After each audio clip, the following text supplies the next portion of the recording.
मानव देह का सबसे बड़ा एक खोट है और वो है उस मानव देह में क्रोध का होना।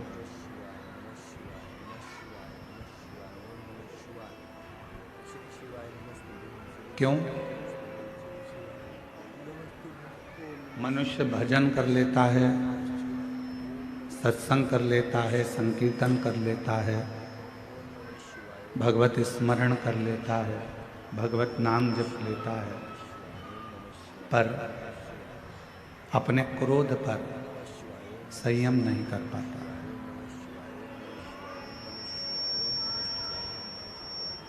और वो क्रोध है वो जो क्रोध है वो व्यक्ति को परमात्मा से दूर कर देता है, भगवान से दूर कर देता है। शिव महापुराण की कथा वर्णन करती है, शिव कथा कहती है कि सबसे पहला यदि शिव को पाने का कोई कार्य करना है, भगवान शंकर को प्राप्त करने के लिए यदि कोई कार्य यदि अपने को करना है तो अपने क्रोध को थोड़ा संयमित करना पड़ेगा, क्रोध को थोड़ा संयम में करना पड़ेगा।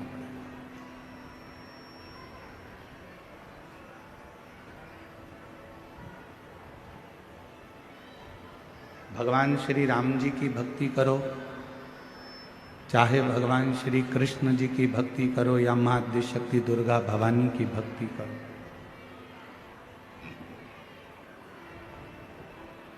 या भगवान देवाधिदेव महादेव की भक्ति करो, इन सभी भक्ति को करने में सबसे मूल है क्रोध का संयम। क्रोध को संयमित कर लेना। और मैंने तेरे ही भरोसे बाबा, तेरे ही भरोसे हवा बीच उड़ती जागी, बाबा डोर है तो छड़ी नाम कटी जागी।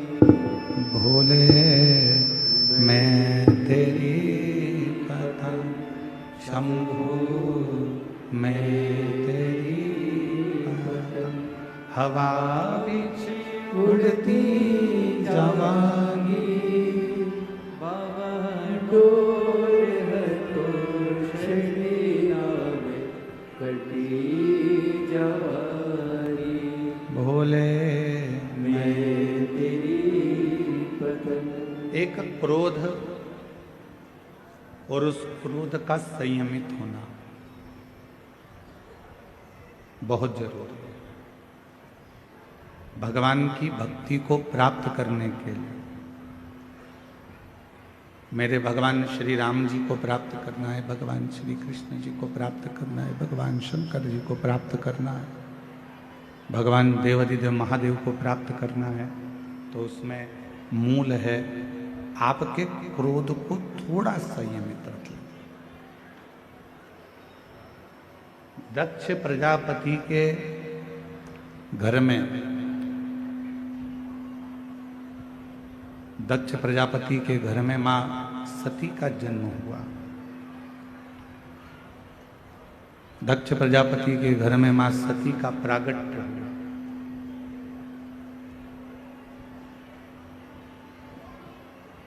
और माता सती का जन्म जब दक्ष प्रजापति के घर में हो गया, मां सती प्रकट हो गई, मां सती का प्रागट्य हो गया। और मां सती जब दक्ष प्रजापति के घर में जन्म ले लेती हैं, प्रकट हो जाती हैं, जन्म धारण कर लेती हैं, प्रागट्य उनका हो जाता है, भगवान देवाधिदेव महादेव की वो अर्धांगिनी भी बन जाते हैं। पर अर्धांगिनी बनने के साथ में एक काम मां सती नहीं कर पाई, अपने क्रोध को संयमित नहीं कर पाई। अपने क्रोध को वो काबू में नहीं कर पाई। मेरी जीजियों, मेरे जीजाओं, मेरी बेटियों बेटाओं, मेरी माताओं, मेरे बुजुर्ग माता पिता, एक बात का स्मरण अपने भीतर रखिएगा, अपने अंदर इस बात को उतार कर रखिए कि परमात्मा को पाने के लिए सबसे ज्यादा जरूरी है अपने क्रोध का थोड़ा सा त्याग। अपने क्रोध को थोड़ा सा छोड़ देना, अपने क्रोध को थोड़ा सा त्याग कर देना।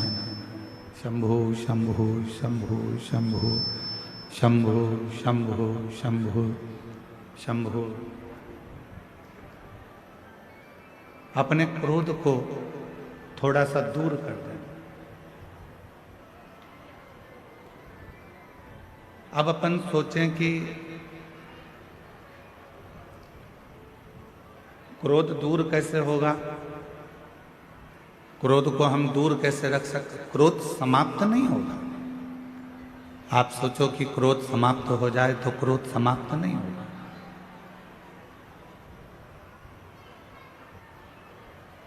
क्रोध थोड़ा सा दूर हो सकता है पर समाप्त नहीं हो सकता। जैसे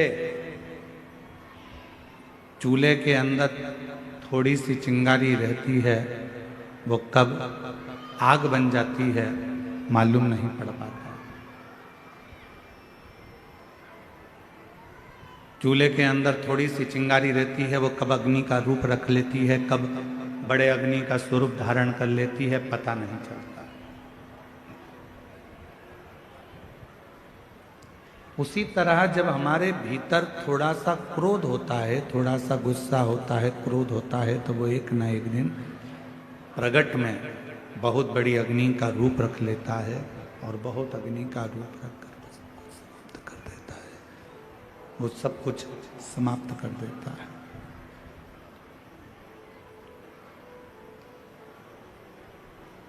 इसलिए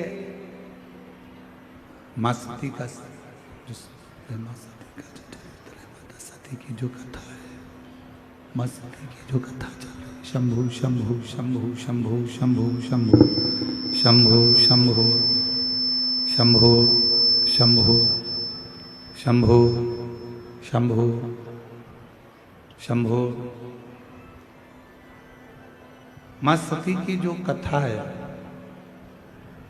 मां सती का जो चरित्र है, वो हमको ये दर्शन करा देता है कि हमें मां सती भगवान शिव जी के करीब में रही, पास में रही, नजदीक में रही, उसके बाद भी मां सती क्रोध को काबू नहीं कर पाई। जैसे एक चरित्र मिलता है भगवान स्वयं मैया यशोदा और भगवान कृष्ण का। एक बार मैया यशोदा ने थोड़ा सा क्रोध किया और लाला पर अपनी एक छड़ी पड़ी थी, वो छड़ी को उठाई और भगवान कृष्ण मैया यशोदा जी से बहुत दूर रहे। कहते हैं 1 दिन 2 दिन 3 दिन तक भगवान कृष्ण अपने बाबा नंदराय जी के पास में जाकर विश्राम किया, मैया के पास ना। क्यों? क्योंकि मैया यशोदा जी ने वो छड़ी अपने पास में रखी। मेरा परमात्मा आपके करीब में कब आता है? जब आपका क्रोध दूर हो जाता है। और जैसे ही क्रोध आपका दूर हुआ, परमात्मा आपके करीब में आ गए, भगवान आपके नजदीक में आ गए। इसलिए जरूरी है कि भजन करते समय, तप करते समय, साधना करते समय, व्रत करते समय, उपास करते समय, भगवान का स्मरण करते समय अपने भीतर कितना भी क्रोध आए, उस क्रोध को थोड़ा सा दूर कर दे। समाप्त नहीं हो सकता। आप सोचो कि हमारा क्रोध हमारे भीतर समाप्त हो जाए, तो वो नहीं। आप सोचो कि मेरा गुस्सा पूरा समाप्त हो जाए, तो वो नहीं हो सकता। वो होगा नहीं, परंतु उसको कंट्रोल किया जा सकता, उसको संयमित किया जा सकता।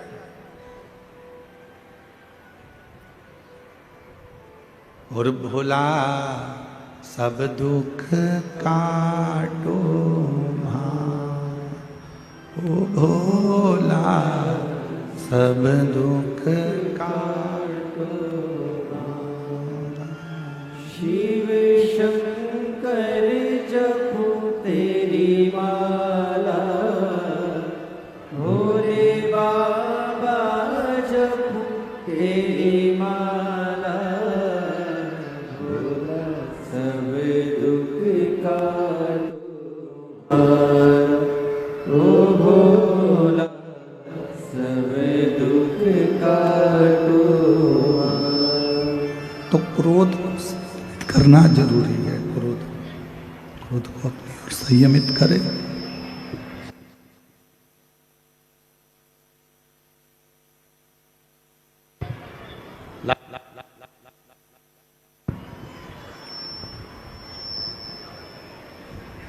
माँ सती, माँ जगत जननी जगदम्बा अम्बा, माँ भवानी, माँ दुर्गा, माता सती,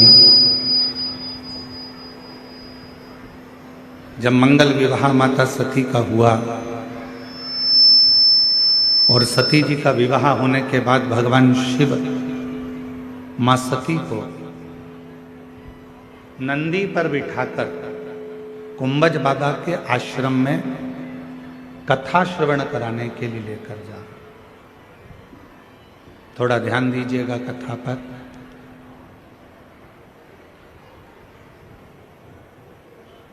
जैसे ही विवाह कर कर माता सती आई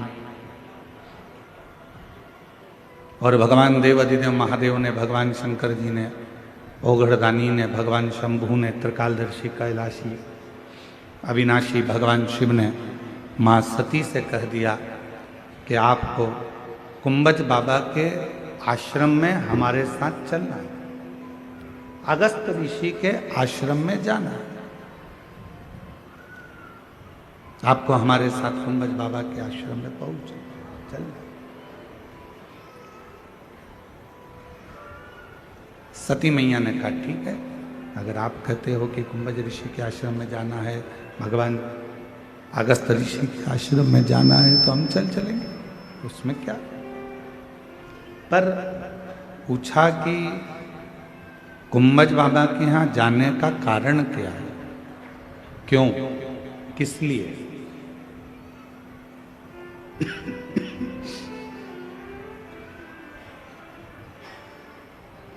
हम क्यों कुंभज बाबा के यहाँ जाए, कुंभज ऋषि के यहाँ जाने का कारण क्या है। तो भगवान देवाधिदेव महादेव ने कहा सती, कुंभज ऋषि के यहाँ हमें इसलिए जाना है क्योंकि हम वहाँ बैठकर थोड़ी सा भगवान की चर्चा कर सकें, भगवान का नाम उच्चारण कर सके, थोड़ा सा भगवत भजन कर सके, थोड़ा सा मंत्र जाप कर सके, थोड़ा सा नाम कीर्तन कर सके, इसलिए कुंभज ऋषि के आश्रम में जाते।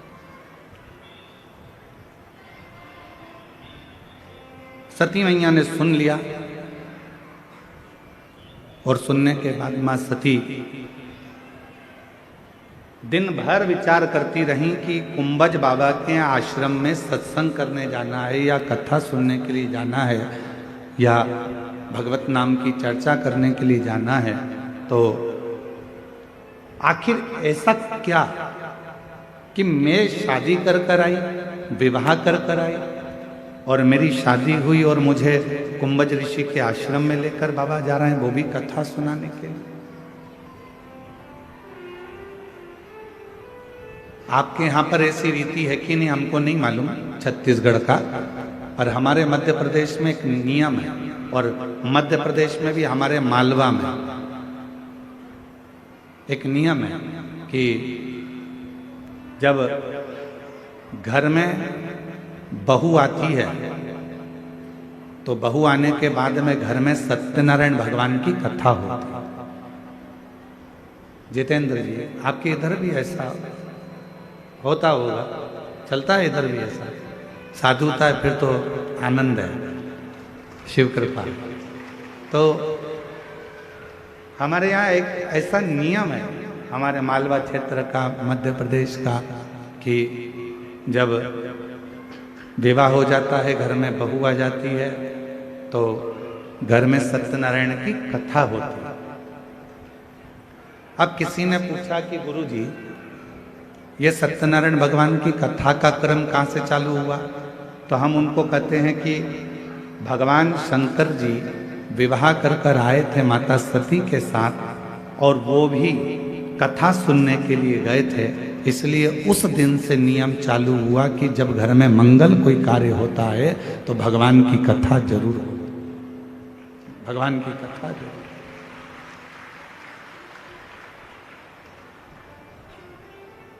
घर में कोई भी मंगल कार्य होगा तो भगवान का कोई शुभ कार्य होगा तो कथा होगी, मंगल कार्य होगा तो कथा होगी। तो शुभ कार्य जब भी हमारे यहाँ होता है तो हमारे यहाँ भगवान की कथा से शुरुआत होती है, भगवान के मंत्र जाप से हमारे यहाँ की शुरुआत होती है। तो हम भी आपको यही कर रहे हैं, प्रतिदिन आपके जीवन की रोज की अगर शुरुआत आपको करना है तो एक लोटा जल भगवान शंकर के मंदिर में चढ़ा कर जाओ और अपनी जिंदगी की रोज की शुरुआत करो, तो आपकी जिंदगी उन्नति की ओर बढ़ती चलेगी।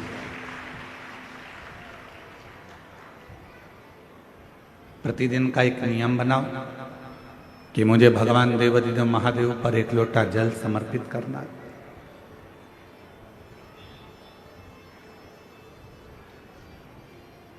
वो भी नहीं कर सकते तो प्रतिदिन एक नियम बनाओ कि हम हमारे घर में बैठकर श्री शिवाय नमस्तुभ्यं, श्री शिवाय नमस्तुभ्यं, श्री शिवाय नमस्तुभ्यं, श्री शिवाय नमस्तुभ्यं।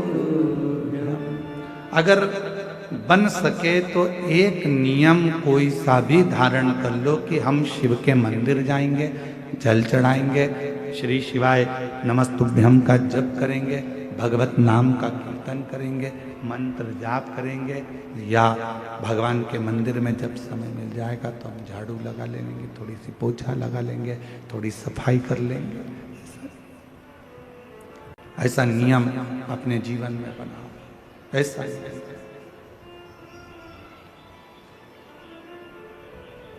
और जिसकी जिंदगी में कोई भी एक नियम प्रारंभ हो जाता है तो परमात्मा भी उस नियम को पूरा करने के लिए उसको बल प्रदान करते रहते हैं और उसका हाथ पकड़कर चलते रहते हैं।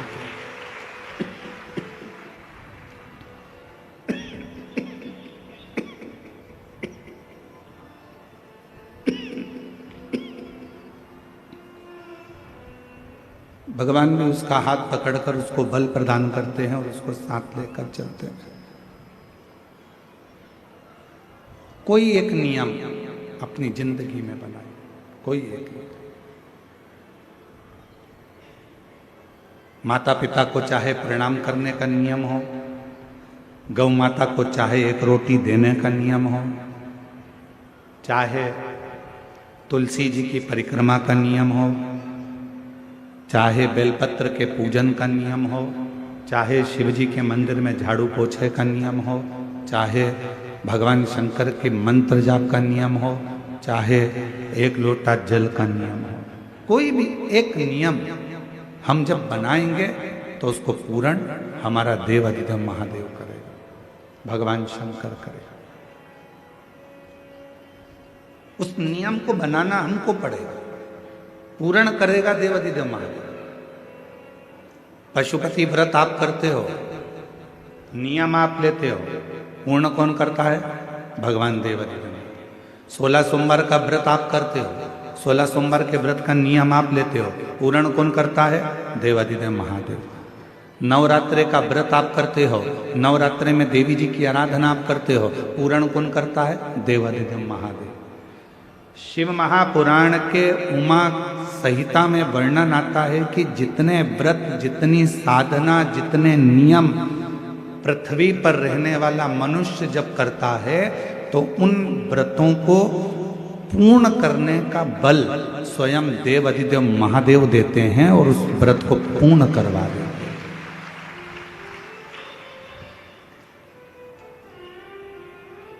बल देते हैं भगवान शिव, शक्ति देते हैं भगवान शिव। सोमवार का व्रत कर लो, चाहे मंगलवार का व्रत कर लो, चाहे बुधवार का व्रत कर लो, चाहे गुरुवार का व्रत कर लो, चाहे शुक्रवार का व्रत कर लो, चाहे शनिवार का व्रत कर लो, चाहे रविवार का व्रत कर लो, चाहे तीज का व्रत कर लो, चतुर्थी का व्रत कर लो, एकादशी का व्रत कर लो, प्रदोष का व्रत कर लो, चाहे तुम दुनिया का छठ का व्रत कर लो, कोई सा भी व्रत करोगे, सारे व्रत को करने का बल, सारे व्रत को करने की शक्ति, सारे व्रत को पूर्ण करने का भाव अगर कोई देते हैं तो देव अधिदेव महादेव देते हैं। तुम्हें शक्ति प्रदान करते, बल प्रदान करते, जिससे आप इस व्रत को पूर्ण कर सकते।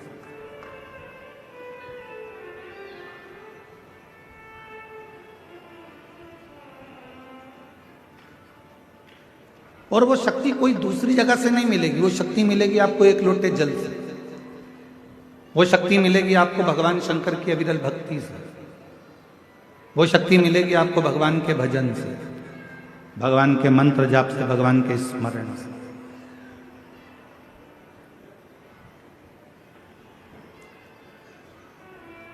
सती मैया ने सुना मेरे पति मुझे कुंभज ऋषि के यहाँ कथा श्रवण कराने के लिए ले जा रहे हैं, तो सती माता नंदी के पास गई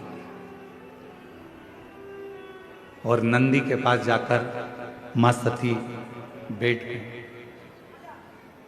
नंदी ने देखा आज मां मेरे नजदीक में आकर बैठी है, क्या बात है मां?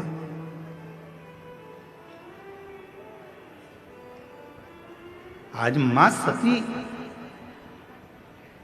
जो भगवान देव अधिदेव महादेव की अर्धांगिनी है, जो भगवान शंकर के साथ कुंभज ऋषि के यहाँ कथा सुनने जाने वाली हैं, जो अगस्त ऋषि के यहाँ पर कथा श्रवण करने के लिए जाने वाली हैं, वो माता सती आज मेरे नजदीक में आकर बैठी है। हम भी आपको कहते हैं, जब जिंदगी में थोड़ी सी भी तकलीफ हो, थोड़ा सा भी कष्ट हो, थोड़ी सी भी अगर दुख हो, तो शिव जी को जल चढ़ाओ, बेलपत्र चढ़ाओ, और कोई मन में अगर दुख है तो नंदी के पास 2 क्षण बैठकर अपने मन की बात नंदी से जरूर कहो। क्यों? शंकर भगवान से सीधे आप अपने मन की बात नहीं कह सकते, तो नंदी के कान में जब आप कुछ कह देते हो तो नंदी के कान की बात भगवान शंकर के हृदय तक पहुंच जाती है और शिव जी उसको स्वीकार करते हैं।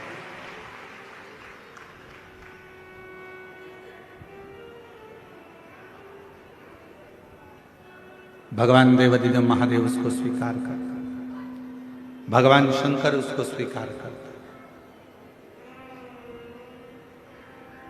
किसी के यहां पर जब बच्चे नहीं होते, 10 साल हो गए, 15 साल हो गए, 20 साल हो गए, 25 साल हो गए, 30 साल हो गए, मन से हिम्मत मत हारना कि मेरे घर बच्चे नहीं है, मैंने इलाज भी करवा लिया, सब दूर चली गई, सारे देवताओं के यहाँ गई, गोदी भी भरवाई, झोली भी भरवाई, नियम भी लिए, बहुत सारा, बहुत पूजन पाठ भी कर ली, फिर भी मेरे घर में बच्चे नहीं है, तो दुखी मत हो, टेंशन मत ले। रजो धर्म का जब 7वां दिन हो, तब 7 दिन पूर्ण होने पर बाबा की कृपा से सफेद आंकड़े की जड़ को लो और लाल धागे में उसको, उस जड़ को लेकर जाओ और दोनों पति पत्नी मिलकर उस जड़ को निकालकर भगवान तुमरुकेश्वर महादेव का नाम लो, तुमरुका जी का नाम लो, जिन्होंने शिव महापुराण की कथा को जनमानस को सुनाया।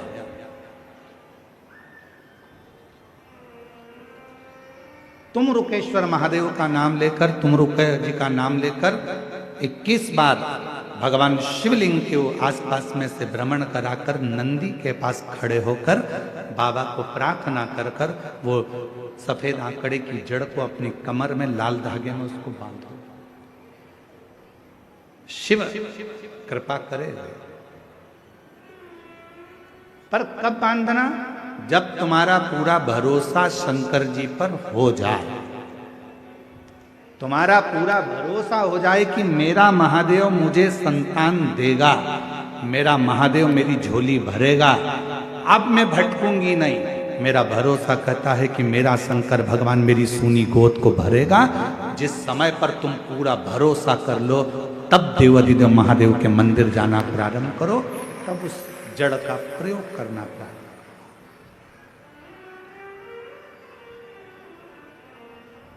तब उस जड़ का प्रयोग करो। अब तुम विश्वास तो मन में है नहीं, और मालूम पड़ा कि सफेद आंकड़े की जड़ भी ले ली और कमर में बांध भी ली, सब काम कर लिया, और उसके बाद भी बच्चा नहीं हुआ। तो तुमने कहा मैंने तो बांधी थी और बच्चा ही नहीं हुआ। मतलब तुम भरोसा नहीं कर पाई थी, विश्वास नहीं कर पाई थी।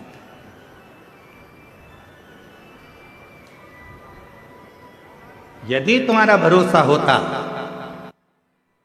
यदि तुम्हारा विश्वास होता। कई लोग कहते हैं गुरुजी, शिव जी के मंदिर में शंकर जी के शिवलिंग के सामने जो नंदी रहता है वो तो पत्थर का, वो पाषाण का। क्या पत्थर का नंदी भी हमारे मन की बात को सुनता है? क्या पत्थर का नंदी भी हमारे विचारों को श्रवण करता है? क्या पत्थर का नंदी भी हमारे भाव को सुनेगा? क्यों नहीं सुनेगा?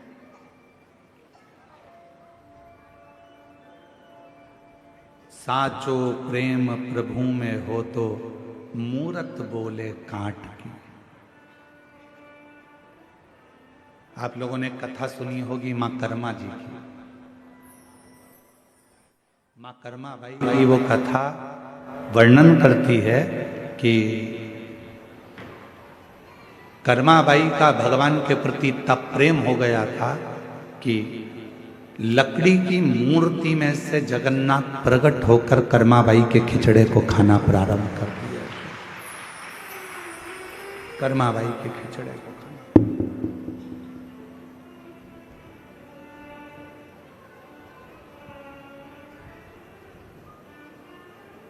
और साचो प्रेम प्रभु में हो तो, अरे मूरत बोले काट की, जीमो मारा श्याम धनी, जिमावे बेटी जाट की, जिमावे बेटी जाट की।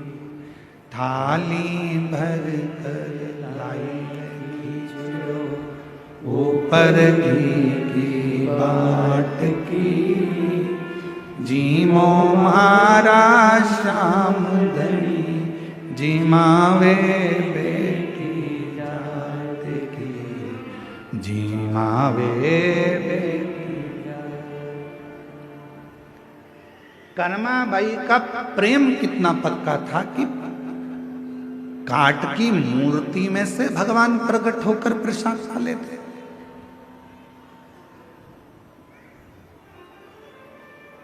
कर्माबाई का प्रेम कितना प्रबल हो गया था कि पत्थर की मूर्ति में भी भगवान सामने खड़े होकर भोग लगा लेते।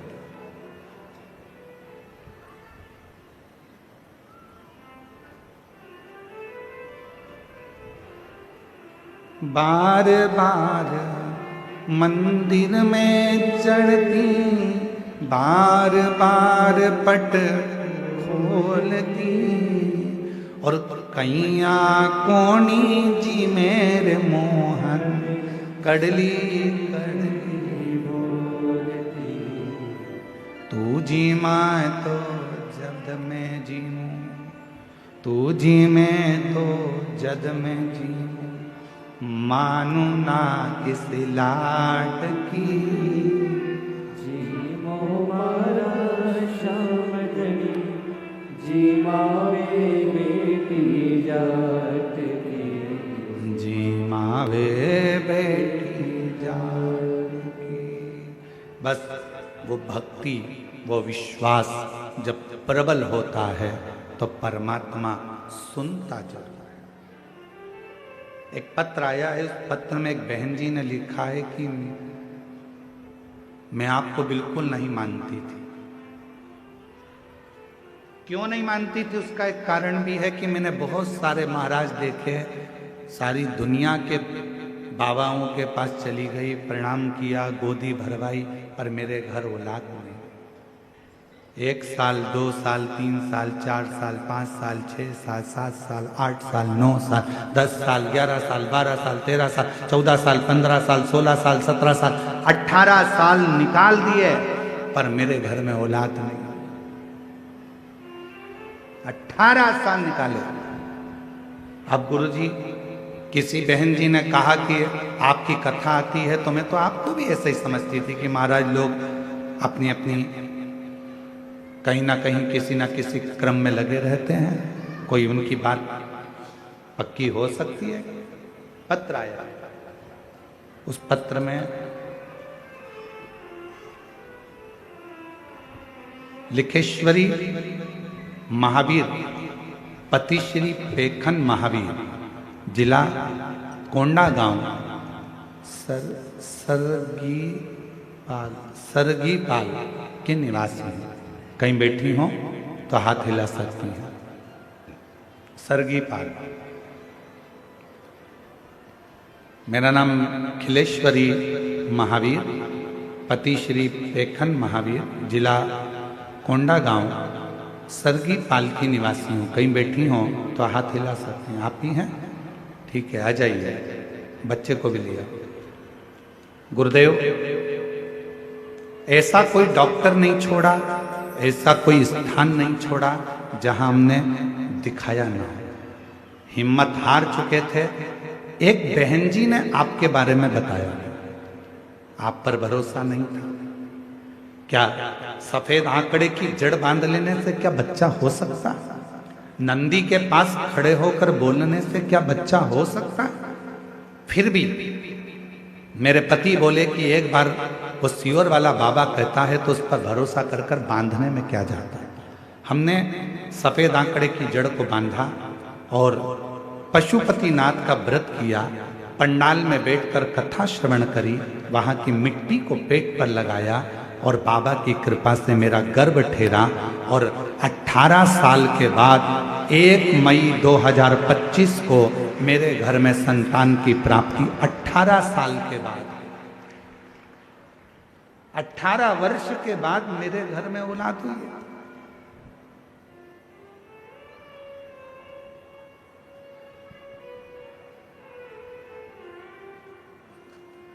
कि मेरी बहन खिलेश्वरी महावीर जी थी और मेरे जीजा पेखन महावीर जी सरगीपाल से आप लोग आए हैं। मैं आपको एक निवेदन करना चाहूंगा, केवल आप ही नहीं, दुनिया के ऐसे कई लोग हैं जिनके मन में विश्वास शिव के प्रति जागृत नहीं होता।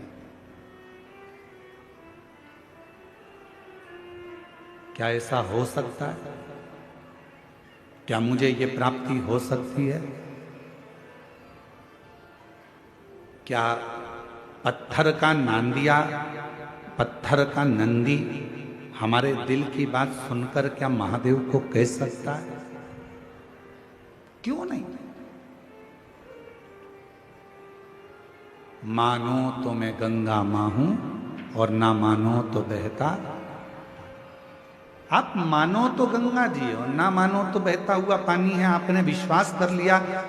भगवान शंकर के मंदिर में अगर एक लोटा जल चढ़ाने जा रहे हो, शिव जी को रिझाने के लिए जा रहे हो, शंकर भगवान को मनाने के लिए जा रहे हो, तो ये विश्वास रखकर जाना कि शिव मेरी बात को सुनेंगे।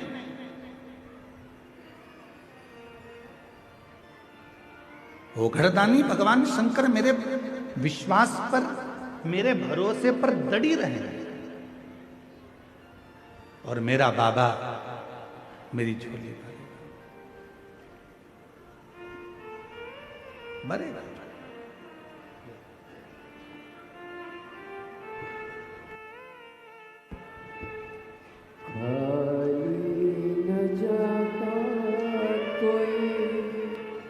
दर से तुम्हारे खाली न जाता शंभो दर से तुम्हारे मैं भी खड़ी हो शंभो अपने हृदय से लगा लो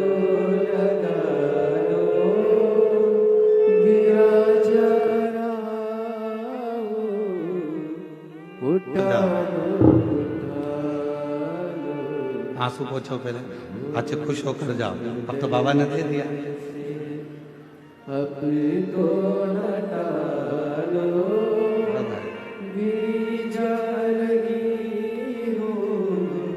उठा लो 18 वर्ष के बाद बाबा देवादिदेव महादेव ने संतान का सुख दिया। 18 वर्ष।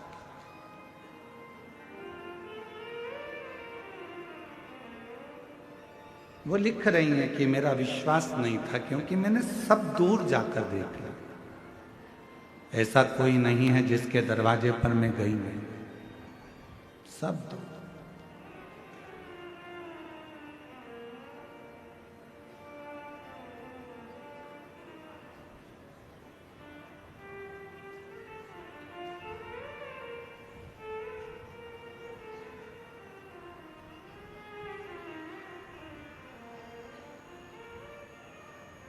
पत्र में उन्होंने लिखा है कि हम तो आपको जानते भी नहीं थे, पहचानते भी, बस किसी के कहने पर, किसी के मुख से श्रवण कर लिया, किसी के मुख से, और विश्वास करा देवादिदेव महादेव पर और एक लोटा जल भगवान शंकर को चढ़ाना प्रारंभ किया। सफेद आंकड़े की जड़ का प्रयोग करना प्रारंभ किया और शिव जी की कृपा से मेरा गर्भ ठहरा। 18 साल के बाद मुझे बाबा ने माँ बनाया, संतान की प्राप्ति हुई। ये शिव 18 वर्ष।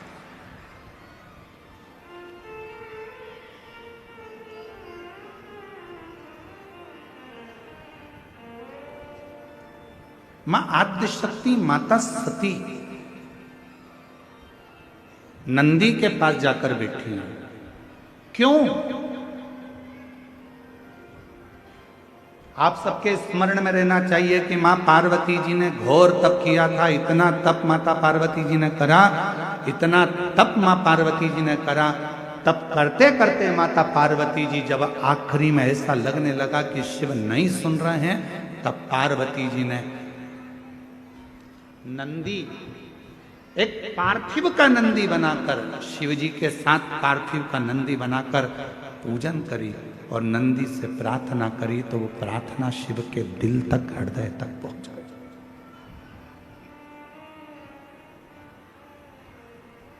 जैसे एक बेलपत्र, जैसे एक बेलपत्र, चाहे वो किसी भी अवस्था की हो,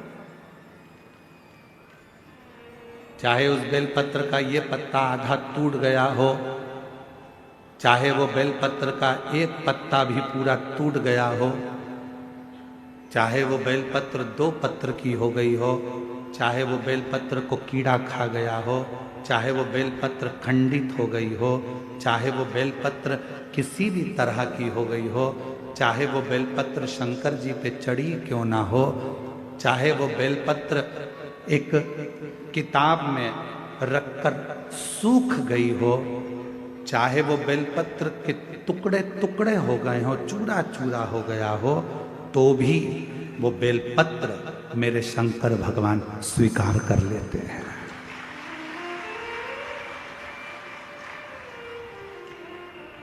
तो भी मेरे शिव स्वीकार कर लेते हैं।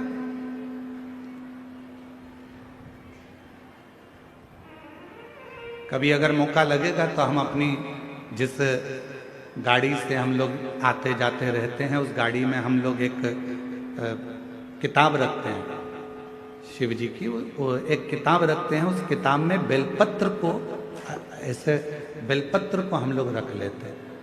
क्यों रखी रहेगी? हमारे पास में कहीं सफर में कहीं एकांत में एकांतेश्वर महादेव मिल गए, किसी ओटले पर चबूतरे पर शंकर का शिवलिंग मिल गया, पानी तो गाड़ी में रहता ही है, चढ़ाया, अपनी पुस्तक में से बेलपत्र निकाली, बाबा को चढ़ा दी और चढ़ाकर वापिस उठाकर हम रख लेते हैं।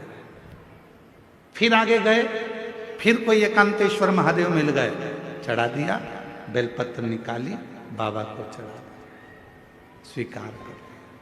उस बेलपत्र में इतना बल उत्पन्न हो जाता है क्योंकि एकांतेश्वर महादेव में एकांत में शंकर भगवान बैठे हैं और आप उनकी आराधना कर कर वो बेलपत्र को चढ़ाकर स्वीकार कर कर जब औषधि के लिए लेकर आते हो तो बड़े से बड़े रोग पर भी वो बेलपत्र काम करना प्रारंभ कर देती है।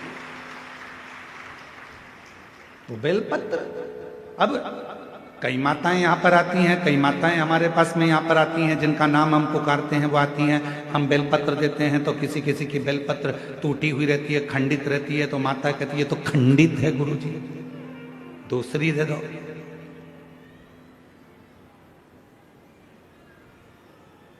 दूसरी दे दो। अब हम आपसे एक बात पूछें, जरा उत्तर दोगे क्या? तुमने हमसे कहा कि बेलपत्र खंडित है गुरुजी, दूसरी दे दो। तुम्हारे को बीपी है, ब्लड प्रेशर है, और तुम्हें डॉक्टर ने गोली दी है, ठीक है, समझना जरा बहुत अच्छे से, बीपी है, ब्लड प्रेशर है, एक गोली डॉक्टर ने दी है कि रोज खाना, और तुम्हारा पोता, तुम्हारा नाती उस गोली को तोड़ दिया, गोली के 2 टुकड़े कर दिए उस नाती ने। अब वो गोली 2 टुकड़े हो गए, 3 टुकड़े हो गए, तो क्या तुम वो गोली खाओगे तो असर नहीं करेगी क्या? बोलो तो जम के, करेगा ना? गोली तो असर करेगी, भले उसके 3 टुकड़े हो गए, 4 टुकड़े हो गए, 5 टुकड़े हो गए। जैसे बीपी की गोली के 10 टुकड़े भी हो जाएं तो भी अगर ब्लड प्रेशर गड़बड़ हो रहा है तो तुरंत मुंह में गोली रखी जाती है, ब्लड प्रेशर कंट्रोल में आ जाता है। शुगर कितनी भी हाई और ऊंची या नीची जा रही हो, शुगर की टेबलेट के कितने भी टुकड़े कर दो, वो शुगर की टेबलेट खाई, शुगर लेवल में आ जाती है। उसी तरह बेलपत्र